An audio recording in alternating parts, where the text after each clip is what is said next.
Mga rules sa pagdadrive ng automatic transmission. Okay, pag kayo ay hihinto, bababa, magpapatay ng sasakyan, siguraduhin ninyo na ilalagay nyo siya sa park. Okay? Now, kung papaatresin nyo yung sasakyan, ilalagay nyo siya sa R. At kung ayaw nyo namang bigyan ng power ang inyong gulong, pwede siyang umabante o matras ng kusa, ilalagay nyo siya sa neutral. Okay? Or pwede rin yan pag i-repair yung inyong sasakyan. Then, kung papaabantihin nyo yung sasakyan, ilalagay nyo siya sa drive. O, yan ha, drive pag papaabantihin. Now, itong B o yung sa iba ay L, ito yung low gear ng ating sasakyan. Pwede nyo siyang gamitin pag matarik yung ahon or pababa, no? Or masyadong pababa. Kumbaga, pwede itong gamitin para hindi mabiti yung sasakyan sa ahon. At kung sa pababa ay magamit siyang engine brake, no? Okay, ano ba yung mga rules, no, sa pagdadrive ng automatic transmission? Kung kayo ay bababa ng sasakyan, papatayin nyo yung engine, dapat ninyong ilagay sa park. Okay?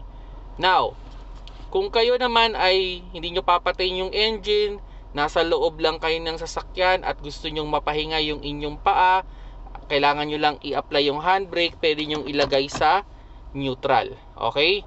So, pwede nyong ilagay yan sa neutral. Then, kung magre-repair kayo ng inyong front wheel drive o yung front ng sasakyan ninyo, yung front na gulong, pwede nyong ilagay din sa neutral. Okay? So, yan yung use niyan, ano? Kung kayo ay bababa, magpapatay kayo ng makina, dapat ilagay sa park. Now, ito namang neutral, kung kayo ay magre-repair o gusto nyong ihinto lang yung sasakyan, pwede nyong ilagay sa neutral. Okay, ito yung isang rules dyan, mga paps, no? Huwag ninyong ilalagay sa reverse, okay, or sa drive kung hindi naka full stop ang sasakyan. So, for example, umaabante yung sasakyan, huwag mong ilalagay sa reverse. Okay? Kumbaga, dapat i-full stop mo muna bago mo ilagay sa reverse. At kung umaatras naman ang sasakyan, huwag mong ilalagay sa drive. Okay? Kumbaga, dapat naka full stop. Okay, dito naman tayo sa pinagtatalunan ng marami, ano, yung from low gear to drive. Okay, merong rules yan, mga paps, no? From low gear to drive, walang problema. Okay? Kumbaga, kahit anong speed mo, basta nasa low gear ka, ilalagay mo siya sa drive, kahit anong speed mo, walang problema, pwede mong i-ship yan, no? Now, from drive to B or L, dapat pag siniship mo yan, mabagal ang takbo mo. Okay? Kasi, imagine niyo, first gear yan. Halimbawa, pag sa manual transmission, naka third gear ka, at bigla mong ipapasok ang first gear, 'di ba? There's a tendency na magkaroon ka ng sudden engine brake, no? So, may rules diyan na dapat mabagal ang sasakyan pag ilalagay mo ang low gear, no? Ideally, mga below 20 kph lang sana pag i-apply mo ang low gear, itong B o yung sa iba nito ay L, no? Pero from B to D, walang problema yung mga paps. Okay? Kahit i-apply mo yan kagad, walang problema. Hindi mo kailangan magpreno, hindi mo kailangan minor, no? Pero from drive to B, kailangan mong pabagalin yung sasakyan. Pwede ka mag-apply ng brakes, no, para bumagal yung inyong sasakyan. Kaya kailangan at least below 20 o 15 kph lang yung takbo ninyo pag mag-a-apply kayo ng low gear. Okay? So, yun yung rules doon, ano? Then, yun.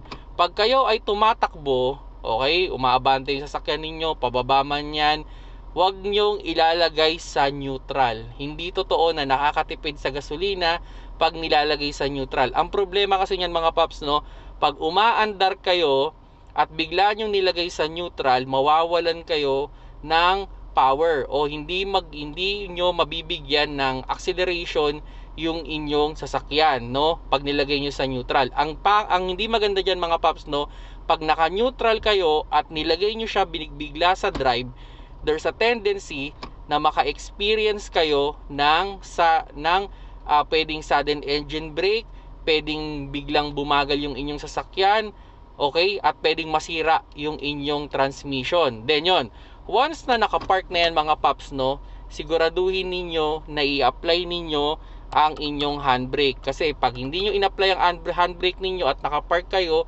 pwedeng maputol yung inyong parking fall, no? At yon, bawat lipat, no, okay, bawat lipat i-apply natin yung ating brake. Like for example, from park, pupunta natin sa reverse, kailangan inaapakan ang brake. Yan yung pinaka-lock niyan, no? Okay? At yan. Okay? Then pag ilalagay din natin sa drive, kailangan apakan din natin. Pero pag neutral to drive, hindi na kailangan apakan yan. Pero from park to drive, kailangan apakan ang brake, no? Yan. Okay? So yun mga paps, no? Yan yung with regards dito sa ating automatic transmission, ano? Ito ang tips ko lang sa inyo dyan, mga paps, no? Sigurado namang magtatagal ang inyong automatic transmission, basta gamitin nyo lang siya ng tama, ano?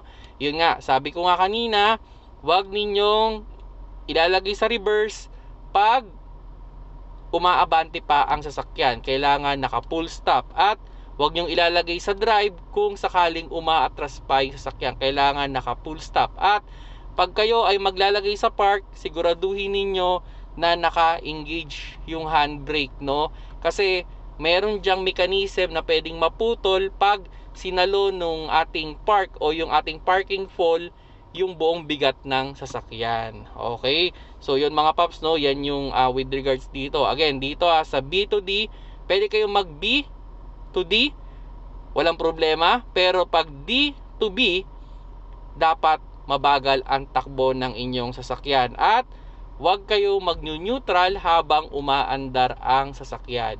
Kasi pag nilagay nyo yung drive, there's a tendency na pwedeng mag-engine brake yan, hindi nyo makontrol yung isa sa inyong sasakyan at masira pa.